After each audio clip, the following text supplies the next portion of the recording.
میں نے اپنی بھاری پلکیں کھول کر دیکھا۔ سامنے کا منظر بڑا ہی دہشت ناک تھا۔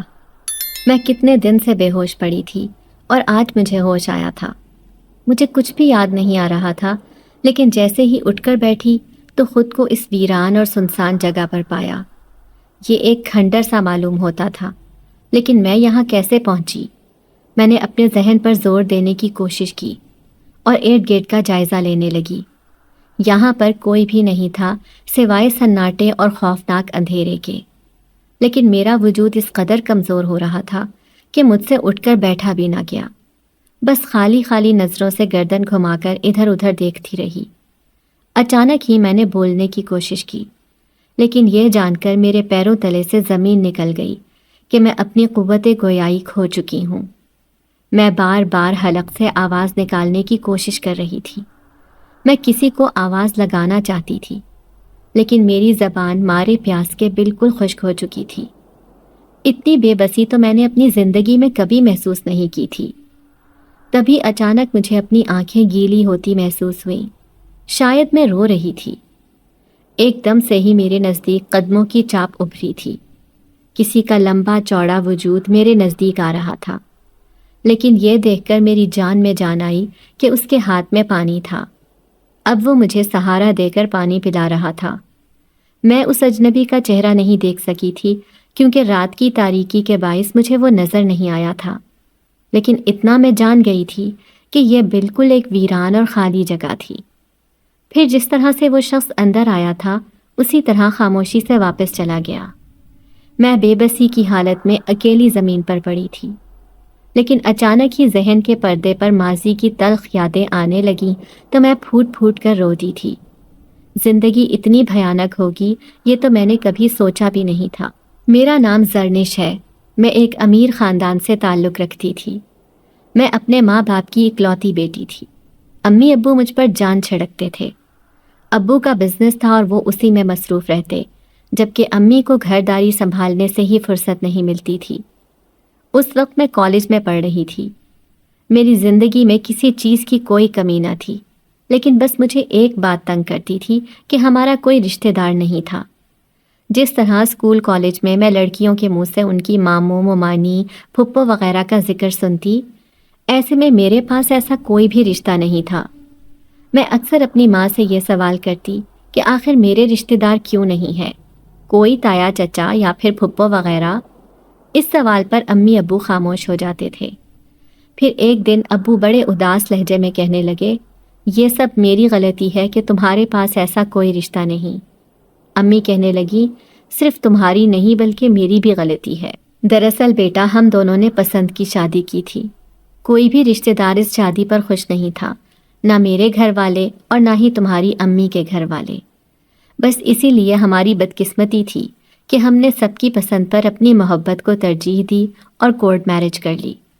اس کے بعد سب نے ہم سے رشتہ ناتا توڑ لیا تھا اور آج تک وہ رشتہ پھر دوبارہ قائم نہیں ہوا۔ ہم دونوں اپنی زندگی میں خوش ہیں۔ یہ بات میں اچھی طرح سمجھ گئی تھی کہ امی ابو کو محبت کرنے کی سزا ملی تھی، اس لیے میں نے انہیں سمجھاتے ہوئے کہا کہ محبت اور پسند کی شادی کرنا کوئی جرم نہیں ہے۔ اگر رشتہ دار آپ سے ناراض ہے تو یہ آپ کا قصور نہیں ہے، بلکہ ان کی ذہنیت ہے۔ اس لیے آج کے بعد میں کبھی آپ سے یہ سوال نہیں کروں گی۔ یوں میں نے انہی حالات میں خوش رہنا سیکھ لیا تھا۔ میں اپنی امی ابو سے اپنی جان سے بھی زیادہ محبت کرتی تھی۔ ابو کا صرف ایک ہی دوست تھا جس کا نام شیری انکل تھا۔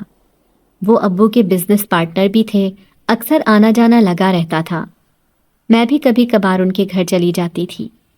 جب بھی میں ان کے گھر جاتی وہ بڑے پیار سے پیش آتے تھے۔ ابو ان پر بہت زیادہ اعتبار کرتے تھے۔ ویسے بھی میرا اپنے ماں باپ کے سوا اس دنیا میں کوئی بھی نہیں تھا، تو ایسے میں ایک شہری انکل کا گھرانہ ہی تھا جہاں پر ہم آتے جاتے تھے۔ ان کی 3 بیٹیاں جبکہ 2 بیٹے تھے۔ ان کی فیملی بہت بڑی تھی۔ میں انہیں دیکھ کر حسرت کرتی کہ یہ لوگ کتنے خوش نصیب ہیں جو اتنی بڑی فیملی ہے، اور ہم صرف 3 افراد تھے۔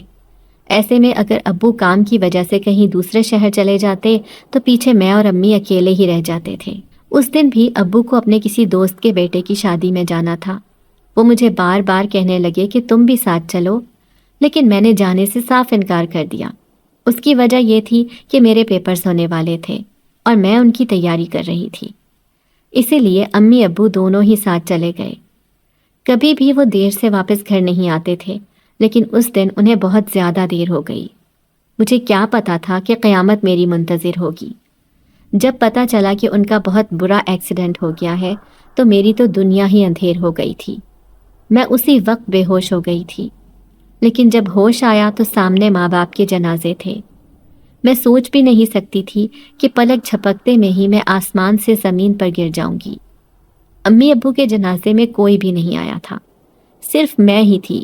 ان کے کسی رشتہ داروں کی کوئی خبر نہیں تھی کہ اب وہ کون سے شہر میں رہتے ہیں، یا امی کی طرف سے بھی ان کے ماں باپ یعنی میرے نانا نانی وغیرہ کسی کو بھی اطلاع نہیں مل سکی تھی۔ اور پھر انہیں دفنا دیا گیا۔ میں شدید بخار میں مبتلا تھی۔ ایسے میں شہری انکل کی فیملی ہی تھی جس نے مجھے سہارا دیا۔ ہر وقت وہ میرے ساتھ ہی رہتے تھے۔ پھر ایک دن وہ کہنے لگے کہ تم اتنے بڑے گھر میں اکیلی کیسے رہو گی، چلو ہمارے گھر چل کر رہو۔ میں اس گھر کو ہرگز چھوڑنا نہیں چاہتی تھی، لیکن اکیلے رہنا بھی یہاں ممکن نہیں تھا، اس لیے چپ چاپ ان کے گھر چلی آئی۔ پہلے تو میرا بالکل بھی دل نہ لگا تھا، لیکن آہستہ آہستہ انہوں نے مجھے بہلانا شروع کر دیا۔ لیکن میں حیران رہ گئی جب انہوں نے ابو کے سارے بزنس پر قبضہ کر لیا اور خرچے کے نام پر 3 مہینے کے بعد بھی میرے ہاتھ پر 1 روپیہ نہ رکھا تھا۔ میں نہیں جانتی تھی کہ ابو کا کیا کام تھا، کیسا کاروبار تھا، نہ ہی انہوں نے کبھی مجھے کچھ بتایا۔ میں نے تھوڑی یہ سوچا تھا کہ میرے ابو اتنی جلدی یہ دنیا چھوڑ کر چلے جائیں گے۔ پھر آہستہ آہستہ مجھے شہری انکل کی نیت کا پتہ چل گیا۔ وہ ایک لالچی انسان تھے۔ انہوں نے ابو کے سارے کاروبار پر قبضہ کر لیا اور وہ جائیداد اپنے نام کروانا چاہتے تھے۔ وہ خوبصورت بنگلہ جو ابو نے اپنی محنت سے بنایا تھا، انہوں نے وہ میری 18ویں سالگرہ پر میرے نام کر دیا تھا، لیکن اب وہ گھر دھوکے سے اپنے نام کروانا چاہتے تھے۔ یہ بات مجھے کبھی پتہ نہ چلتی اگر ایک رات میں اپنے کانوں سے ان کی یہ باتیں نہ سن لیتی تو۔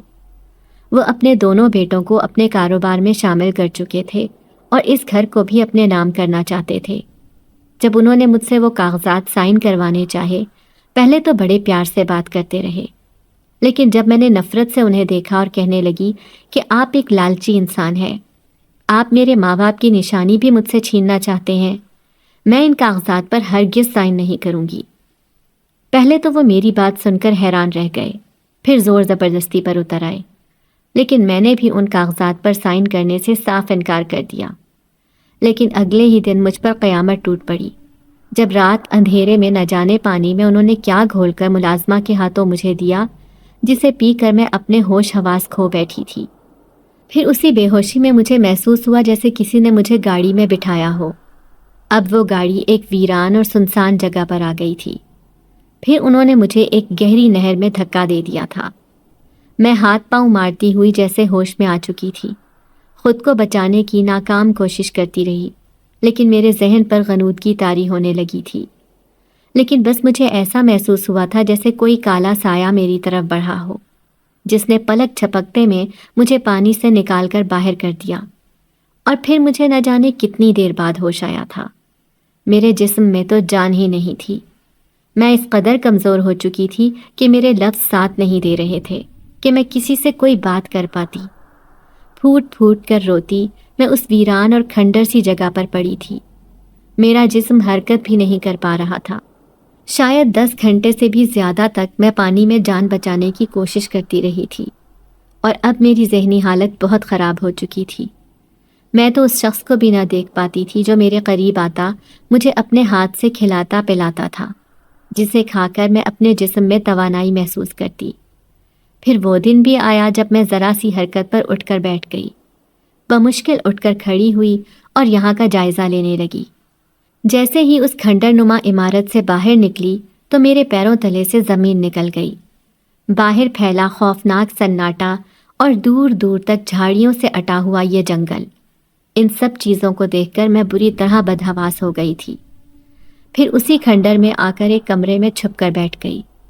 میں صرف اس شخص کے آنے کا انتظار کر رہی تھی جو مجھے یہاں لے کر آیا تھا۔ اس نے میری جان بچائی تھی، شاید ورنہ شہری انکل کے خاندان نے تو مجھے مارنے میں کوئی کسر نہ چھوڑی تھی۔ میں جان چکی تھی ان کی اصلیت، کہ وہ مجھے جان سے مار کر اس کروڑوں کے گھر پر قبضہ کرنا چاہتے تھے۔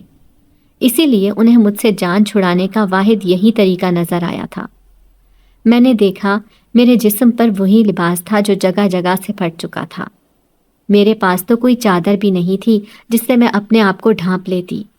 بکھرے ہوئے بال، پھٹے پرانے کپڑے، میں کسی بھکارن سے کم نہیں لگ رہی تھی۔ بے اختیار اپنے ماں باپ کو یاد کر کے میں پھوٹ پھوٹ کر رونے لگی۔ کہاں نازوں پلی میں ان کی اکلوتی بیٹی، اور ماں باپ کے مرنے کے بعد میں دنیا کی ٹھوکروں کی زد پر آ گئی تھی۔ پھر کافی دیر گزر گئی لیکن وہ شخص نہ آیا۔ اس خوفناک گھر میں اکیلی ہی بیٹھی سسکیوں سے روتی رہی۔ رو رو کر آنسو بھی خشک ہو چکے تھے۔ گھٹنوں میں منہ چھپائے بیٹھی تھی جب اچانک ہی کسی نے میرے وجود پر چادر ڈھانپ دی۔ میں نے ایک جھٹکے سے سر اٹھایا تھا۔ سامنے ہی وہ نقاب پوش آدمی کھڑا تھا جس کی آنکھیں اندھیرے میں خوب چمک رہی تھی۔ کیا تم نے ہی مجھے بچایا تھا ڈوبنے سے؟ میں لڑکھڑاتی آواز میں اس سے پوچھنے لگی، لیکن جواب میں بالکل خاموشی تھی۔ پھر بے بسی سے میں اس سے کہنے لگی، تم میری بات کا جواب کیوں نہیں دیتے؟ تبھی اس کی بھاری آواز سنائی دی، تمہیں بچانے والی رب کی ذات تھی، میرا اس میں کوئی کام نہیں، میں تو بس ایک وسیلہ بنا تھا۔ اس کی آواز بہت خوبصورت تھی۔ میں بے ساختہ اسے دیکھے گئی۔ لیکن میں اس وقت کہاں پر ہوں؟ کس شہر میں؟ اب میں اس سے ہر بات جاننا چاہتی تھی، لیکن اس کی اگلی بات نے میرے سر پر آسمان گرا دیا جب وہ کہنے لگا کہ آپ اس شہر سے ہزاروں میل کے فاصلے پر ہیں، کیونکہ نہر میں تیرتی ہوئی آپ اس طرف آ گئی تھی جہاں پر انسانی آبادی سینکڑوں میل دور ہے۔ میری بات کا جواب دے کر وہ جس خاموشی سے آیا تھا اسی خاموشی سے واپس چلا گیا، اور میں پیچھے بیٹھ کر سسکتی رہی۔ اب میں سوچ رہی تھی کہ میرے مرنے کا شہری انکل اور ان کے خاندان نے کتنا بڑا جشن منایا ہوگا۔ اب تو شاید وہ اس گھر پر بھی قبضہ کر چکے ہوں گے۔ نہیں، میں اتنی آسانی سے اپنے ابو کی اس قیمتی دولت پر انہیں قبضہ کرنے نہیں دوں گی۔ میں ان سے اپنی موت کا بدلہ لے کر رہوں گی۔ میں اپنے دل میں منصوبے بنا رہی تھی، لیکن آخر میں یہاں کیسے پہنچی؟ ایسے کئی سوال میرے ذہن میں آ رہے تھے۔ تھوڑی ہی دیر بعد وہ آدمی آتا ہوا دکھائی دیا۔ اس کے ہاتھ میں کھانا تھا۔ میں چپ چاپ کھانا کھا رہی تھی کیونکہ میرے اندر بے تحاشا کمزوری آ چکی تھی۔ اب میرے وجود پر ایک چادر تو تھی جو اسی کی مرہون منت تھی۔ اس نے مجھے چادر دے کر مجھ پر بہت بڑا احسان کیا تھا، کیونکہ میرے سارے کپڑے پھٹ چکے تھے۔ پھر 3 دن بعد جا کر میری حالت ایسی ہو گئی تھی کہ میں اب دوبارہ اس شہر میں جا سکتی تھی۔ ایک رات میں سو رہی تھی جب وہ شخص میرے قریب آیا۔ میں نے دیکھا ابھی تک اس کا چہرہ واضح نہیں تھا کہ وہ کون ہے اور کہاں سے آتا ہے۔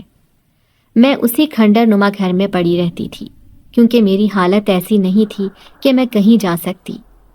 تبھی میں نے اسے کہا کہ میں واپس اپنے شہر جانا چاہتی ہوں۔ اس نے میری بات کا کوئی جواب نہ دیا، چپ چاپ اٹھ کر چل دیا۔ لیکن جب صبح کا اجالا پھیلا تو میری آنکھوں نے ایک حیرت انگیز منظر دیکھا تھا۔ چاروں طرف روشنی پھیلی ہوئی تھی۔ تبھی سامنے سے گزرتا ایک بوڑھا آدمی مجھے دیکھ کر ایسے چونکا جیسے اس نے کوئی بھوت دیکھ لیا ہو۔ کون ہو بیٹا تم، اور یہاں کیوں پڑی ہو؟ وہ کچھ خوفزدہ نظروں سے چاروں طرف دیکھ رہا تھا۔ میں اٹھ کر بیٹھی اور کہنے لگی، بابا جی، میں ایک بے نام لڑکی ہوں، کیونکہ لوگوں کا نام ان کے ماں باپ سے ہوتا ہے۔ میرے تو ماں باپ مر چکے ہیں، میرا کوئی نام نہیں، میں لاوارث ہوں۔ میں پھوٹ پھوٹ کر رو دی تھی۔ وہ کہنے لگا، لیکن تم اس کھنڈر میں کیسے رہ رہی ہو؟ دیکھو یہ جنگل بہت خطرناک ہے، یہاں پر آسیبی مخلوق رہتی ہے، ضرور تم نے بھی انہیں یہاں دیکھا ہوگا۔ میں بابا سے کہنے لگی کہ مجھے کسی آسیبی مخلوق کا کوئی خوف نہیں ہے، کیونکہ میرے اندر سے ہر ڈر مٹ چکا تھا، کیونکہ میں نے موت کو بہت نزدیک سے اپنے پاس دیکھا تھا۔ پھر وہ آدمی کہنے لگا، چلو تم میرے ساتھ میرے گھر چلو، لگتا ہے کہ تمہارے ساتھ کوئی حادثہ پیش آیا ہے۔ اب وہ مجھے زبردستی اٹھانے کی کوشش کر رہے تھے، لیکن میں اس شخص کا انتظار کرنا چاہتی تھی جو میرا محسن تھا، جس نے میری زندگی بچائی تھی، جو اتنے دن سے میرا خیال رکھ رہا تھا۔ لیکن وہ بابا جی جو میرے پاس کھڑے تھے، وہ مجھے اپنے گھر جانے پر مجبور کر رہے تھے۔ وہ مسلسل ایک ہی بات کہہ رہے تھے کہ یہاں پر کوئی بھی نہیں رہتا، یہ جنگل بہت خوفناک ہے، حیرت ہے کہ تم یہاں بچ کیسے گئی۔ اب میں نے وہ چادر اوڑھی اور اس کے ساتھ جانے لگی۔ میں نے کافی دیر تک اس آدمی کا انتظار کیا تھا، وہ اجنبی جس کا مجھ پر احسان تھا، لیکن وہ مجھے نظر نہیں آیا۔ اب میں اس بابا جی کے ساتھ اس کے گھر جا رہی تھی۔ راستے میں وہ بابا بتانے لگے کہ کس طرح پہلے ایک لڑکی یہاں پر مردہ حالت میں ملی تھی، اسے کچھ لوگوں نے اغوا کیا تھا اور پھر مار کر یہیں پر پھینک دیا تھا۔ اس دن کے بعد سے ہی لوگوں کا یہاں داخلہ ممنوع ہے۔ تمہارے ساتھ بھی کوئی حادثہ بھی پیش آ سکتا تھا، لیکن خدا نے تمہاری جان بچا لی ہے تو بہت بڑی بات ہے۔ اب میں انہیں کیسے بتاتی کہ زندگی نے میرے ساتھ کیا کیا ہے؟ مجھ سے میرے پیار کرنے والے ماں باپ چھین لیے، لوگوں نے مجھے مارنے کی کوشش کی دولت جائیداد کی خاطر، لیکن پھر بھی آج میں زندہ ہوں۔ شاید میری جان بہت سخت ہے۔ ایسی کئی سوچیں مجھ پر مایوسی بن کر طاری تھی۔ پھر وہ مجھے اپنے گھر لے آئے۔ ان کے گھر میں ان کی بیوی اور 3 بیٹیاں تھیں۔ بہت غربت میں وہ زندگی گزار رہے تھے۔ مجھے ایسی حالت میں دیکھا تو اس کی بیوی کہنے لگی، ارے یہ کیا، کسی بھکارن کو اٹھا کر لے آئے ہو کیا تم؟ تو بابا جی کہنے لگے، نہیں، کسی اچھے گھرانے کی لڑکی لگتی ہے، لیکن بہت برے حالات سے گزر رہی ہے۔ تم ذرا معلوم کرو کہ اس کے ساتھ کیا بیتی ہے۔ میں خاموشی سے ان کی گفتگو سن رہی تھی۔ تبھی اس کی بیٹی آئی جو تقریباً میری ہم عمر ہی تھی۔ میرا ہاتھ پکڑ کر کہنے لگی، چلو بہن کپڑے بدل لو، تمہارے کپڑے تو جگہ جگہ سے پھٹے ہوئے ہیں۔ اب میں نے ان کا ہی کوئی لباس پہن لیا تھا۔ منہ ہاتھ دھو کر ایک بہن میرے بالوں میں کنگھی کرنے لگی، کیونکہ میں نہایت کمزور ہو چکی تھی۔ اپنے آپ کو آئینے میں دیکھ رہی تھی، میرا چہرہ کتنا بدل چکا تھا۔ لیکن اچانک ہی آئینے کے پیچھے سے کوئی چہرہ مسکرایا تھا۔ میں ایک دم سے اچھل پڑی۔ یہ چہرہ میں کیسے بھول سکتی تھی؟ میں نے ادھر ادھر دیکھا، لیکن وہ تو یہاں پر نہیں تھا۔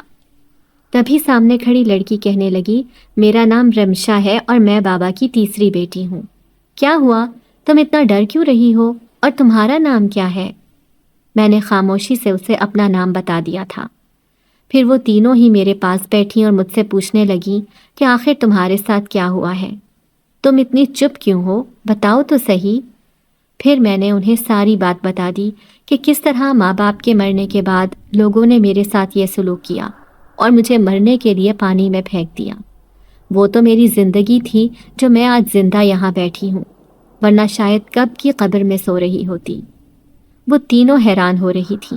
کہنے لگی، بعض لوگ غربت کی وجہ سے پریشان رہتے ہیں اور بعض دولت کی وجہ سے ہم سے بھی غریب لوگ ہیں، لیکن پھر بھی ہمارا اچھا گزارا ہو رہا ہے۔ اب میں ان کے گھر میں ہی رہ رہی تھی۔ پھر ایک دن بابا کی بیوی کہنے لگی، 3 جوان بیٹیاں ہو گئیں، پریشان رہتی ہوں کہ کیسے ان کی شادیاں کروں گی۔ ہمارا گاؤں تو ویسے ہی بہت غریب ہے، لیکن پھر بھی سب لوگ دولت کے خواب دیکھتے ہیں کہ کسی امیر گھرانے سے بہو لے کر آئیں۔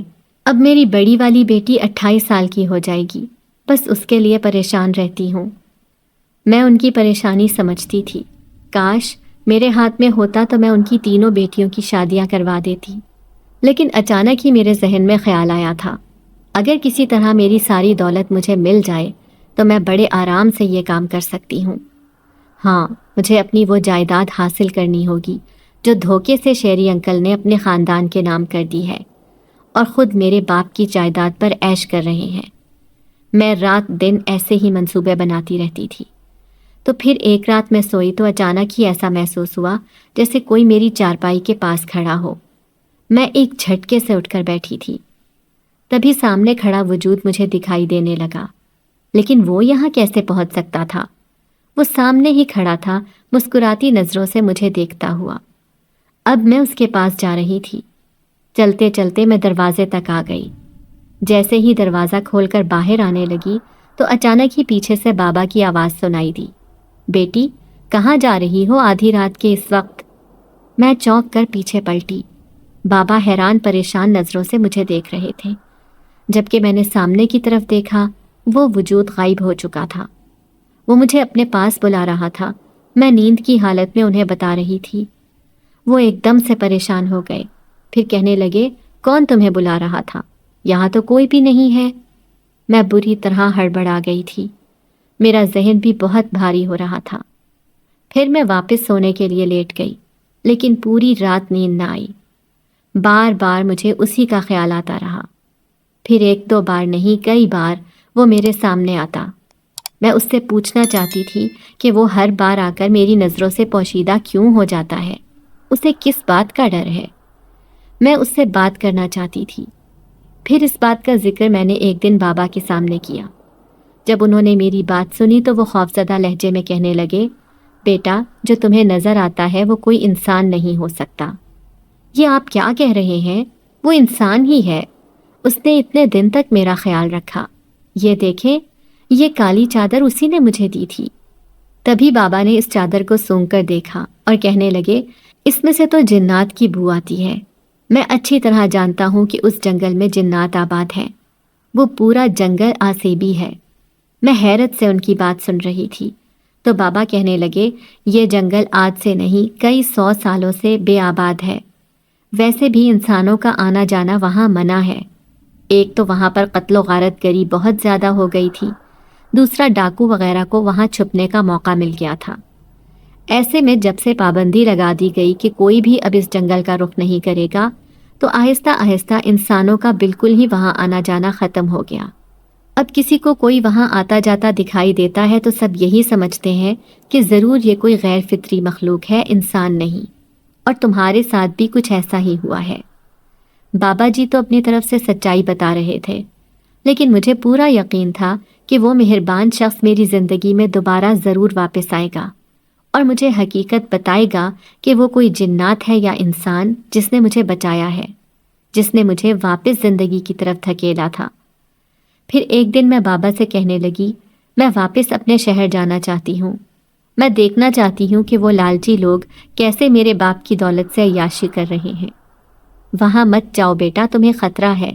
پہلے بھی وہ تمہاری جان کے ساتھ کھلواڑ کر چکے ہیں، لیکن اب میں بہت مضبوط ہو چکی ہوں، ان کی کسی سازش کا حصہ نہیں بنوں گی، بلکہ اپنا گھر ان سے حاصل کر کے ہی رہوں گی۔ میں عزم کر چکی تھی۔ پھر انہوں نے مجھے ڈھیروں دعائیں دی اور میں اکیلی ہی اپنے شہر کی طرف نکل پڑی۔ پورا دن بس میں سفر کرتی رہی۔ چند پیسے مجھے بابا جی نے ادھار دے دیے تھے۔ پھر جیسے ہی شام ہوئی تو میں بس سے اتر گئی تھی۔ اب رات ہونے والی تھی۔ میں پیدل ہی پیدل اس گھر کی طرف جا رہی تھی جو میرے ماں باپ نے میرے لیے بہت پیار سے بنوایا تھا، لیکن آج غیر اس میں رہ کر عیش کر رہے تھے۔ جیسے ہی ایک ویران راستہ آیا تو ایسے لگا جیسے کوئی میرے پیچھے پیچھے آ رہا ہو۔ جو ہی پلٹ کر دیکھا تو حیران رہ گئی۔ وہ ایک اجنبی تھا جس نے منہ پر مفلر لپیٹ رکھا تھا۔ مجھے ایسے لگ رہا تھا جیسے وہ میرا پیچھا کر رہا ہو۔ تبھی میں ایک جگہ رکی تو وہ بھی رک گیا۔ اب مجھے بہت گھبراہٹ ہو رہی تھی۔ پھر غصے میں آ کر میں اس کی طرف پلٹی اور کہنے لگی، آپ میرا پیچھا کیوں کر رہے ہیں؟ تبھی اچانک اس نے منہ سے مفلر ہٹایا۔ میری آنکھیں بالکل ساکت رہ گئی تھیں۔ میں بھلا اس انسان کو کیسے بھول سکتی تھی؟ یہ تو وہی تھا، مجھے بچانے والا۔ تو کیا یہ میرے پیچھے پیچھے آ رہا تھا؟ مجھے اپنی آنکھوں پر یقین نہیں آیا تھا۔ میں اسے کہنے لگی کہ تم یہاں کیسے؟ تو وہ کہنے لگا کہ جہاں تم جاؤ گی میں وہیں پر پہنچ جاؤں گا، کیونکہ تمہاری حفاظت کرنا میری ذمہ داری ہے۔ میں اس کی اس مہربانی پر حیران رہ گئی تھی۔ تبھی اچانک مجھے بابا کی بات یاد آئی کہ اس جنگل میں انسان نہیں بلکہ جنات رہتے ہیں۔ تبھی میری زبان پر یہ بات آئی اور میں نے اس سے کہہ دیا کہ کیا تم انسان ہو یا جنات جو ہر جگہ پہنچ جاتے ہو؟ مجھے سچ سچ بتاؤ، میں حقیقت جاننے کے لیے بے چین ہوں۔ وہ چند لمحے خاموش رہا، پھر کہنے لگا، اس بوڑھے نے تمہیں بالکل ٹھیک کہا تھا۔ میں واقعی کوئی انسان نہیں بلکہ ایک جنات ہوں۔ میں ایک جن زادہ ہوں، اسی جنگل کا باسی جہاں پر میرا دوسرا قبیلہ بھی آباد ہے۔ لیکن تم نے میری جان کیوں بچائی؟ ایسا کیسے ہو سکتا ہے کہ کوئی جنزاد کسی لڑکی کی جان بچائے؟ کیا تم نے مجھے ڈوبتے ہوئے دیکھا تھا؟ مجھے اس سے ذرا بھی خوف محسوس نہیں ہوا تھا، کیونکہ اس کی آنکھوں میں میرے لیے مہربانی تھی۔ میری بات سن کر وہ مسکرایا، پھر کہنے لگا، ہاں، اس دن میں اس درخت پر بیٹھا تھا جب میں نے اس گھناؤنی سازش کو ہوتے ہوئے دیکھا۔ ایک لمبا چوڑا شخص آیا، اس نے بے ہوش لڑکی کو اپنی گاڑی سے نکالا اور نہر میں پھینک دیا۔ وہ لڑکی نہر میں گرتے ہی بری طرح چیخ رہی تھی۔ اپنے آپ کو بچانے کے لیے ہاتھ پاؤں مار رہی تھی، لیکن اسے پھینکنے والا شخص بے رحمی سے مسکراتا رہا۔ مجھے حیرت ہو رہی تھی کہ کوئی انسان کسی دوسرے انسان کی جان کا دشمن کیسے بن سکتا ہے، اور جبکہ انسان بھی وہ جو بہت کمزور ہوتا ہے۔ ایک لڑکی جو بہت معصوم اور کمزور لگ رہی تھی، لیکن اب وہ اپنی ساری طاقت کھونے والی تھی، کیونکہ پانی رفتہ رفتہ اس کی سانس کی نالیوں میں جا رہا تھا اور سانس لینا اس سے دشوار ہو گیا تھا۔ اب صرف اس کے خوبصورت ہاتھوں کے علاوہ پورا وجود پانی کے اندر ڈوب گیا تھا۔ تبھی میں نے ایک دم سے اپنے آپ کو انسانی روپ میں ڈھالا اور نہر میں چھلانگ لگا دی۔ ویسے بھی ہمارے شہنشاہ جنات نے ہم سارے جنزادوں کو یہ تربیت دی ہے کہ جب بھی ہم کسی مخلوق کو کسی تکلیف میں دیکھتے ہیں تو اس کی جان بچانا ہم پر فرض ہو جاتا ہے۔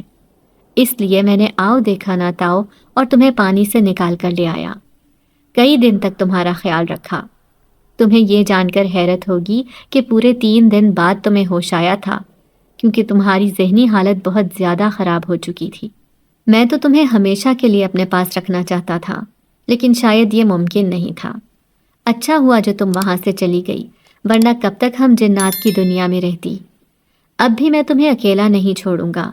جب تک تمہیں میری ضرورت ہے تم مجھے اپنے ساتھ ایسے ہی پاؤ گی۔ میں دنیا کی نظروں سے تو پوشیدہ ہوں، لیکن صرف تم مجھے دیکھ سکتی ہو۔ اگر تمہیں میری ضرورت پڑے تو تم اپنے دشمنوں سے مقابلہ کرنے کے لیے میرا استعمال کر سکتی ہو۔ وہ بڑے مضبوط لہجے میں مجھے کہہ رہا تھا۔ اس کی باتیں سن کر مجھے بہت خوشی مل رہی تھی۔ میں سوچ بھی نہیں سکتی تھی کہ یہ جنزاد میری یوں مدد کرے گا۔ پھر میں نے اسے ہمیشہ اپنے ساتھ رہنے کو کہا۔ میں نے اسے کہہ دیا کہ اس کا ساتھ ہونے کی وجہ سے میں اپنے آپ کو طاقتور سمجھ رہی ہوں۔ اب میں سیدھا اسی گھر میں جا رہی تھی جو میرا گھر تھا۔ میں جانتی تھی کہ جب گھر والے مجھے زندہ دیکھیں گے تو ان کی آنکھیں پھٹی کی پھٹی رہ جائیں گی، لیکن نہیں، ابھی مجھے کسی دوسرے روپ میں جانا ہوگا کہ وہ مجھے پہچان نہ سکیں۔ پہلے میں دیکھنا چاہتی ہوں ان کی سازشوں کو کہ میری موت کا غم وہ کیسے منا رہے ہیں۔ تبھی میں نے اپنے آپ کو نوکرانی ظاہر کیا۔ میں نے پھٹے پرانے کپڑے پہن لیے اور منہ پر کالک لگا لی، پھر دوپٹے سے چہرہ چھپا لیا۔ جیسے ہی سامنے خوبصورت بنگلے پر دستک دی جو میرے باپ کا بنایا ہوا تھا لیکن آج دوسروں کے قبضے میں تھا، سامنے ایک چوکیدار کھڑا تھا۔ میں اسے کہنے لگی کہ میں یہاں کام کی تلاش میں آئی ہوں، تو وہ کہنے لگا کہ ٹھیک ہے، میں بیگم صاحبہ سے پوچھ کر بتاتا ہوں۔ اب اس نے مجھے اندر بلا لیا تھا۔ سامنے شہری انکل کی بیوی کھڑی تھی، زینت آنٹی، جو بہت ماڈرن اور تیز ترار عورت تھی۔ میری آنکھوں میں ان کے لیے نفرت تھی، لیکن میں نے اپنا پورا چہرہ چھپایا ہوا تھا، صرف میری آنکھیں ہی نظر آ رہی تھیں۔ پھر زینت آنٹی کہنے لگی کہ لڑکی تم نے اپنا چہرہ کیوں چھپا رکھا ہے؟ میں آواز بدل کر کہنے لگی، بیگم صاحبہ میں بہت بدصورت ہوں اور میرا رنگ بھی بہت کالا ہے، اس لیے میں ہر وقت چہرہ چھپا کر کام کرتی ہوں۔ تو وہ کہنے لگی، اچھا ٹھیک ہے، زیادہ باتیں نہ کرو، تم سرونٹ کوارٹر میں رہنا اور میں تمہارا کل کام دیکھوں گی کہ تم کیسے کام کرتی ہو۔ میں نے ہاں میں سر ہلا دیا تھا۔ اب میں وہاں کام کرنے لگی، لیکن کسی کو معلوم نہیں تھا کہ میں کون ہوں۔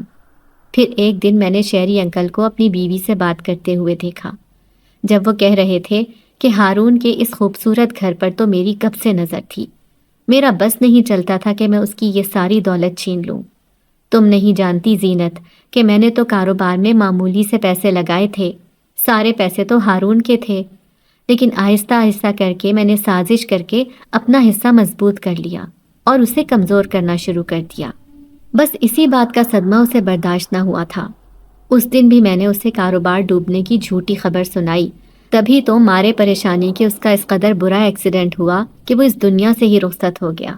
لیکن دیکھو ہمارے لیے کتنا اچھا ہوا کہ ہمیں یہ گھر بھی مل گیا اور اس کا سارا کاروبار بھی، اور ہمارے عیش ہو گئے، ساتھ ہی ہمارے بچوں کے بھی۔ یہ بات کرنے کے بعد زینت آنٹی کہنے لگی، اور تو کیا، تم نے اس سانپ کی سپولی کا کام بھی اچھا کیا جو اسے نہر میں پھینک کر مرنے کے لیے چھوڑ دیا، اور ہم نے تو یہاں مشہور کر دیا ہے کہ وہ اپنے کسی یار کے ساتھ بھاگ گئی ہے۔ دیکھو ہم نے ایک تیر سے دو شکار کر لیے، اب کسی کو بھنک بھی نہ پڑنے دینا کہ ہم نے کیا سازش رچی ہے۔ ان کی یہ گھٹیا باتیں سن کر میرا خون کھول رہا تھا، میرا بس نہیں چل رہا تھا کہ میں کیا کر ڈالوں۔ میں خون کے آنسو رو رہی تھی۔ لیکن اس رات میں ہچکیوں سے روئی اور اپنے ماں باپ کو یاد کرتی رہی۔ تبھی اچانک کسی کا سایہ مجھے اس کمرے میں محسوس ہونے لگا۔ اس سائے سے آواز آئی، کیوں روتی ہو؟ میں تمہارے ساتھ ہوں۔ اپنے ماں باپ کے لیے دعا کرو کہ انہیں سکون نصیب ہو جائے۔ اگر تم ایسے آنسو بہاؤ گی تو وہ بھی اپنی قبر میں بے چین ہو جائیں گے۔ میں روتے ہوئے کہنے لگی، کیسے صبر کروں؟ لوگوں کے گھٹیا چہرے میرے سامنے آ چکے ہیں۔ میرے ماں باپ کو انہوں نے جان بوجھ کر مارا ہے، قتل کیا ہے۔ اوپر سے انہوں نے مجھے بھی قتل کرنے کی کوشش کی، لیکن تم نے میری جان بچا لی۔ تم میرے محسن ہو۔ وہ جنزات یہ سن کر مسکرایا، پھر اس نے میرے سر پر ہاتھ رکھ دیا اور کہنے لگا، مجھے ہمیشہ اپنے ساتھ پاؤ گی، کبھی بھی خود کو اکیلا محسوس نہ کرو گی۔ اس کے تحفظ کا احساس جیسے میرے اندر نئی روح پھونک رہا تھا۔ پھر میں بے چارگی سے اسے کہنے لگی، کیا تم میرا ایک کام کر سکتے ہو؟ میں اپنے دادا دادی کا پتہ لگانا چاہتی ہوں، آیا وہ زندہ ہے یا نہیں؟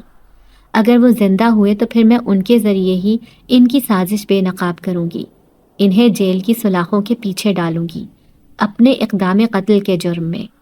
تو وہ جنات کہنے لگا، ٹھیک ہے، یہ تو میرے چند گھنٹوں کا کام ہے، میں ابھی پتہ لگا کر تمہیں بتاتا ہوں۔ اگر تم اپنوں کے پاس جانا چاہتی ہو تو تم ضرور جاؤ، اس وقت تمہیں ان کی ضرورت ہے۔ اس کی بات سن کر مجھے حوصلہ ہوا تھا۔ اب بھی میں یہاں نوکرانی بن کر کام کر رہی تھی۔ میں نے دیکھا انہوں نے میری ساری تصویریں ہٹا دی تھیں، میرے ماں باپ کی، میری بچپن کی یادیں، سارے گھر کا فرنیچر چینج کر لیا گیا تھا۔ وہ لوگ خوب عیاشی کر رہے تھے، جبکہ میں اس وقت بھی پھٹے پرانے کپڑے پہن کر ایک نوکرانی کی طرح یہاں کام کرتی پھر رہی تھی۔ پھر دوسری رات کسی نے مجھے جگانے کی کوشش کی تھی، کوئی مجھے دھیمے دھیمے سے آواز لگا رہا تھا۔ میں جو پورا دن کام کاج کر کے تھکی ہاری سو رہی تھی، اچانک ہی آنکھیں کھول کر دیکھا تو سامنے وہ جنزاد تھا جو مہربان نظروں سے مجھے دیکھ رہا تھا۔ اسے دیکھ کر میں ہمیشہ ہی خوش ہو جاتی تھی۔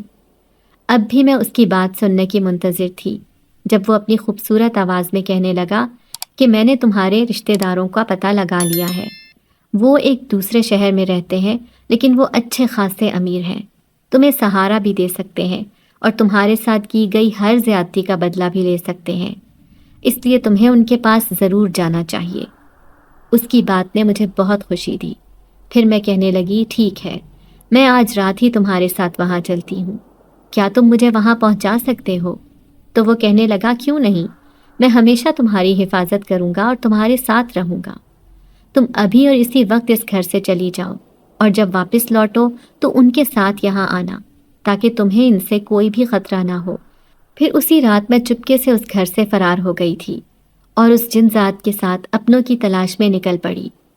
اس نے مجھے ایک خوبصورت سے گھر کے آگے چھوڑ دیا تھا۔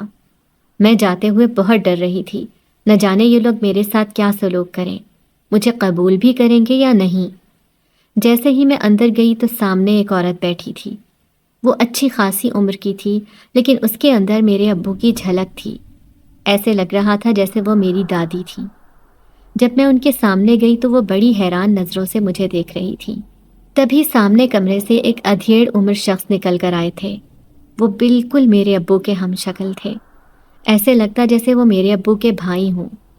اپنے سامنے مجھے دیکھ کر کہنے لگے، کون ہو تم لڑکی اور یہاں کیا کر رہی ہو؟ تبھی وہ عورت بھی ایک دم سے پلٹی تھی۔ پھر میں نے سر جھکا لیا اور کہنے لگی، میں ہارون احمد کی بیٹی ہوں۔ وہ عورت ایک دم ہی اچھل پڑی تھی، ساتھ ہی وہ آدمی بھی چونک کر مجھے دیکھنے لگا۔ پھر اس عورت نے مجھے سینے سے لگایا اور روتے ہوئے کہنے لگی، میں تمہاری دادی ہوں، میری بیٹی ہارون کہاں ہے؟ میں اس سے ملنے کے لیے بےتاب ہوں۔ اس کا کوئی اتا پتہ فون نمبر میرے پاس نہیں تھا، ورنہ میں کئی سال پہلے ہی اس سے ملنے پہنچ جاتی، اسے معاف کر دیتی۔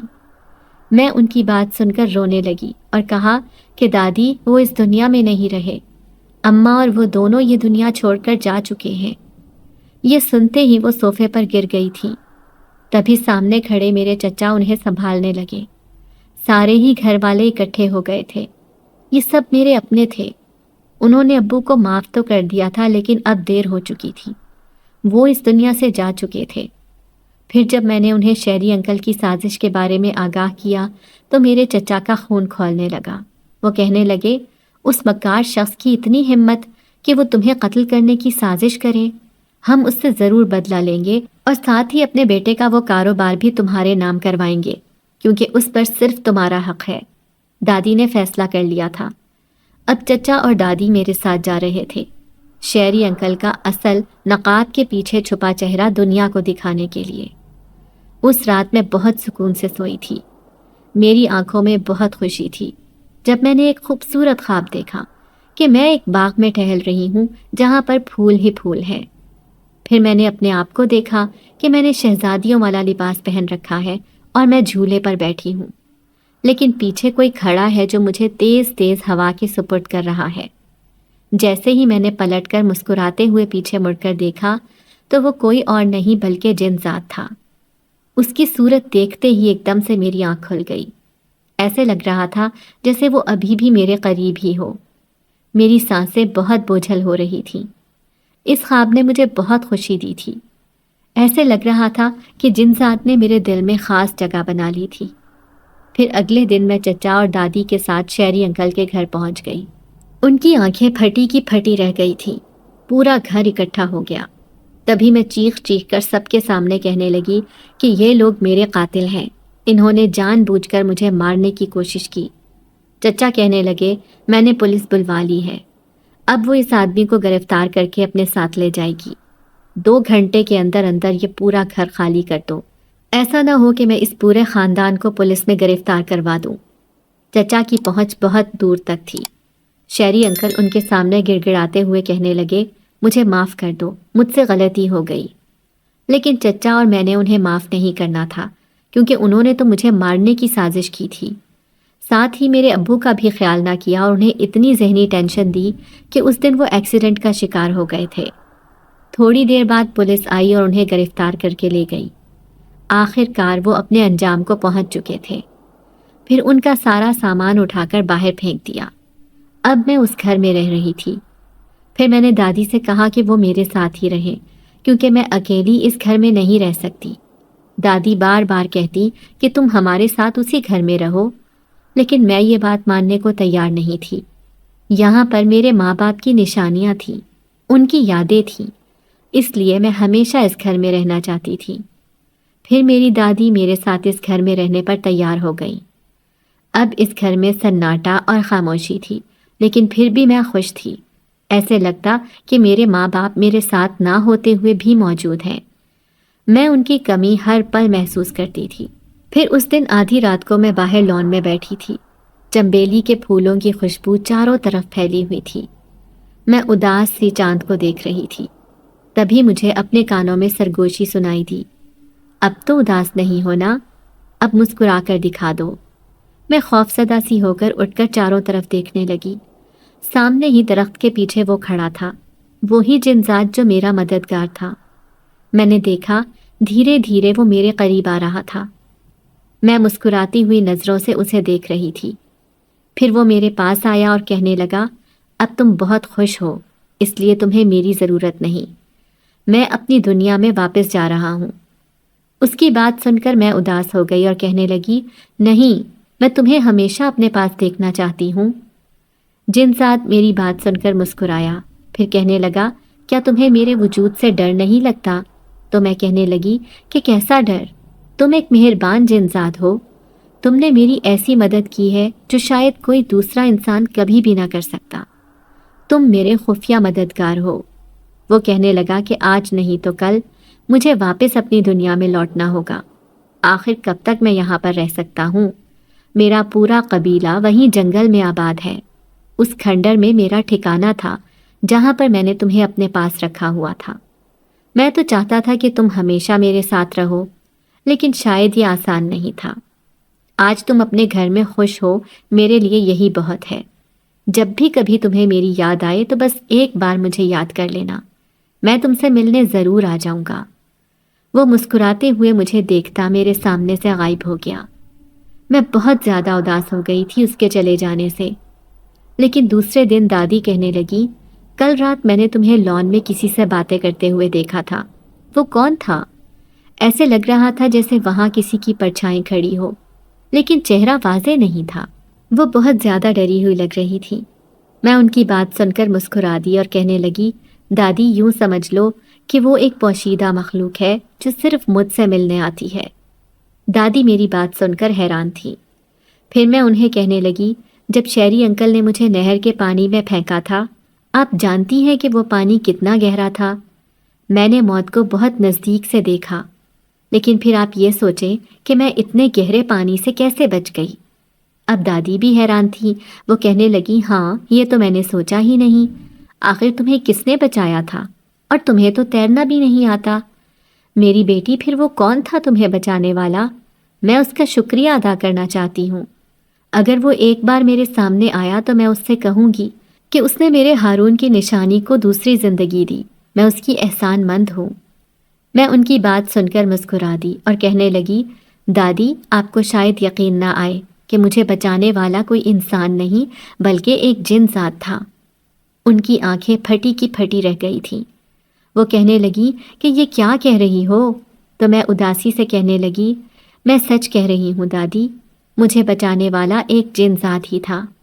میں نے صرف اس کا عکس دیکھا تھا، لیکن جب مجھے ہوش آیا تو نہ صرف وہ مجھے کھانا وغیرہ بھی کھلاتا تھا بلکہ مجھے اس نے ایک خوبصورت چادر بھی دی تھی جس کے اندر سے اس کی خوشبو آتی ہے۔ اس نے کئی دن تک میرا خیال رکھا اور پھر جب جب مجھے اس کی مدد کی ضرورت پڑی وہ میری مدد کرنے ضرور آتا تھا۔ اب وہ واپس اپنی دنیا میں لوٹ گیا ہے۔ دادی یہ سن کر حیران تھی۔ پھر میں نے اپنے کمرے کی الماری سے انہیں وہ چادر لا کر دکھائی۔ وہ بہت خوبصورت تھی۔ دادی کہنے لگی، ہاں یہ تو بالکل کسی دوسری دنیا کی چادر دکھائی دیتی ہے، کس قدر خوبصورت ہے۔ میں ان کی بات سن کر مسکرا دی۔ میں اس نشانی کو ہمیشہ سنبھال کر رکھنا چاہتی تھی۔ پھر ایک دن چچا کے بچے مجھ سے ملنے آئے۔ وہ گھومنے پھرنے کا پروگرام بنا رہے تھے۔ میری خوشی کے لیے انہوں نے کسی دوسرے شہر جانے کا پروگرام بنایا جو پہاڑی علاقے کا شہر تھا۔ میں ان کے ساتھ وہاں گھومنے پھرنے چلی گئی۔ وہ جگہ بہت خوبصورت تھی۔ یوں ہی گھومتے میں ایک جنگل کے قریب آ گئی، لیکن ایک جگہ پر نظر جیسے ٹھہر گئی تھی۔ میں اس جگہ کو کیسے بھول سکتی تھی؟ یہ ایک ویران سا کھنڈر تھا، ٹوٹا پھوٹا سا۔ ماضی کی کئی یادیں میری آنکھوں کے سامنے آنے لگیں۔ میری آنکھوں میں بے اختیار آنسو آ گئے تھے۔ تبھی میری کزن آ کر مجھے جھنجھوڑتے ہوئے کہنے لگی، کیا ہوا ہے تمہیں، کیوں رو رہی ہو؟ لیکن نہ جانے کیوں میری آنکھیں بھیگ گئی تھیں۔ مجھے اس جن زادے کی یاد ستا رہی تھی۔ پھر اس رات میں سب سے چھپ کر اس جگہ پر آئی تھی۔ مجھے یقین تھا کہ وہ مجھ سے ملنے ضرور آئے گا۔ پاس ہی ایک نیلے رنگ کی جھیل تھی۔ میں جھیل کنارے کھڑی تھی جب میں نے ادھر درخت سے بندھا ہوا جھولا دیکھا اور میں اس جھولے پر بیٹھ گئی۔ تبھی کسی نے پیچھے سے آ کر مجھے ہواؤں کے سپرد کر دیا۔ میرا دیکھا ہوا خواب سچ ثابت ہو گیا تھا۔ مجھے اپنی آنکھوں پر یقین نہ آیا۔ جیسے ہی پلٹ کر دیکھا تو سامنے وہی جن ذات کھڑا تھا، مسکراتی ہوئی نظروں سے مجھے دیکھتا ہوا۔ آج بھی اس کی خوبصورت آنکھیں خوب چمک رہی تھیں۔ میں اسے اپنے سامنے دیکھ کر بے تحاشا خوش ہوئی۔ پھر اس نے میرے کان میں سرگوشی کی اور کہنے لگا کہ وہ بھی مجھے دیکھ کر بہت خوش ہے۔ اب میں ہواؤں میں اڑ رہی تھی۔ ایسے لگتا جیسے میری اور اس جنزادے کی محبت کی نئی شروعات ہو چکی ہو۔ پھر میں اس جگہ سے تو واپس لوٹ آئی تھی، لیکن میرے دل کی دنیا پوری بدل گئی تھی۔